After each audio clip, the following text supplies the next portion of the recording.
Hey, put a little video up.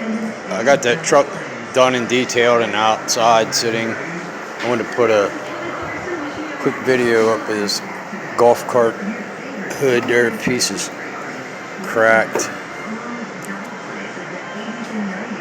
Starting to break air a little bit. It was fixed behind. The rest is just, and there was old body work done. Whatever it is they used years ago, it's definitely hard.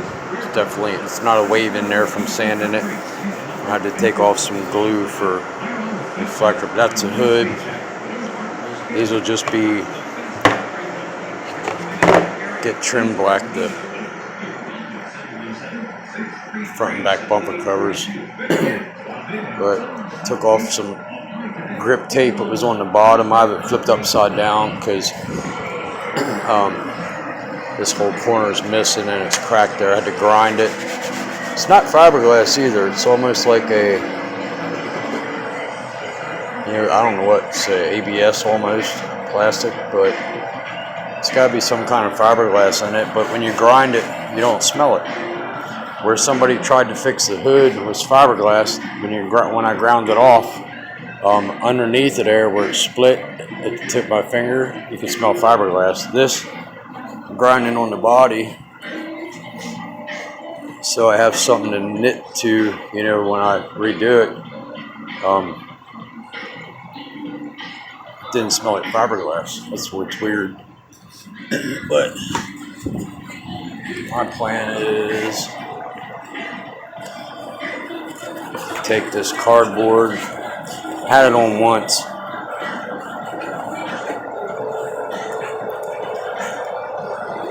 However, I had it along here. But clamp it all around tight. Had a bunch of those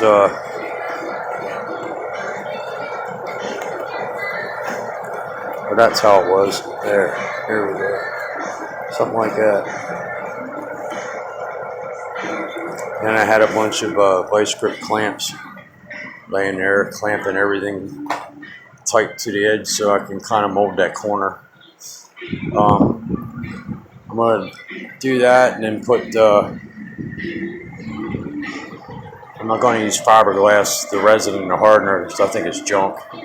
I'm going to use some drywall seam tape, put around it, and then use, I'm going to do something on the inside to get some strength. Then on the outside, I'll show you what I'm going to use in a second, but it's a lot less messy, but way freaking harder than regular fiberglass. I'm just going to use that cardboard in the corner and get something on the outside with some mesh, actually drywall seam tape. Then I'm going to use this Everett Coats, if I get the glare off of it here, Everett Coats Fiber Tech, part number 100-633. It's fiberglass in it, but the hardness of, it's purple also, the hardness of the filler, whatever you want to call it, is.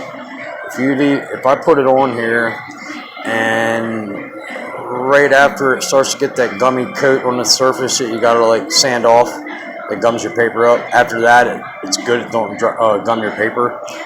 But instead of doing sanding, I'm gonna grind it with a 36 grit 2-inch roll-out disc on a little air angle grinder.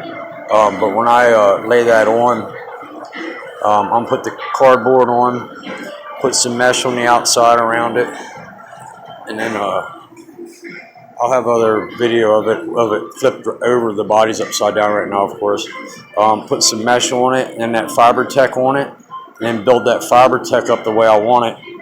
Then I'll get rid of this cardboard. The cardboard's going to have, I'm going to spray some or put some oil on it and saran wrap so I can lift it off. And then I'll take that fiber tech and that seam tape and go around the inside too, and then build this whole corner. I'll show it as I go. I'm only recording this with my phone, so I don't have anything to sit and record me the whole time I'm doing it. That's why I just put little videos up, you know, like before, somewhere in between, probably, and then after. But anyways, I think that's going to be stronger, and then I can build it as thick as I want inside with 1 or 2 coats, whatever it takes. You know, just it's so simple compared to regular fiberglass mat or a mesh or the resin and their hardener. But I'll flip this back. I want to show you why over the years when you learn, I don't use fiberglass. These here are starting to separate. That's what the white is around it. So, but I mean, they're all okay. I'm just going to grind them a little bit and go over with that fiber tech. But that's what was on the back of this fiberglass. And that resin in the hardener. Just trying to see if I had it laying easy access. Yeah, there's pieces of it. Didn't want to show you me digging it in garbage, but there's pieces of it. Barely has any fiberglass on it. This is the top surface. You can see it's shiny, but underneath, that's dry. It just feels like the fiberglass mat that they use, or whatever you want to call it, because there's no fiberglass absorbed into it. What I think somebody did was put this down on the inside of the hood and then put the resin on top, which you got to make sure you see the fiberglass, the color of that fiberglass matting or whatever you're using, mesh, has to darken, change color, so you know it's saturated. But that's why that area there pulled off, because it wasn't bonded correctly to the part. So there you go. Get these things knocked out so when they come for the truck Friday or Saturday, they'll be out of my hair. All right. Peace.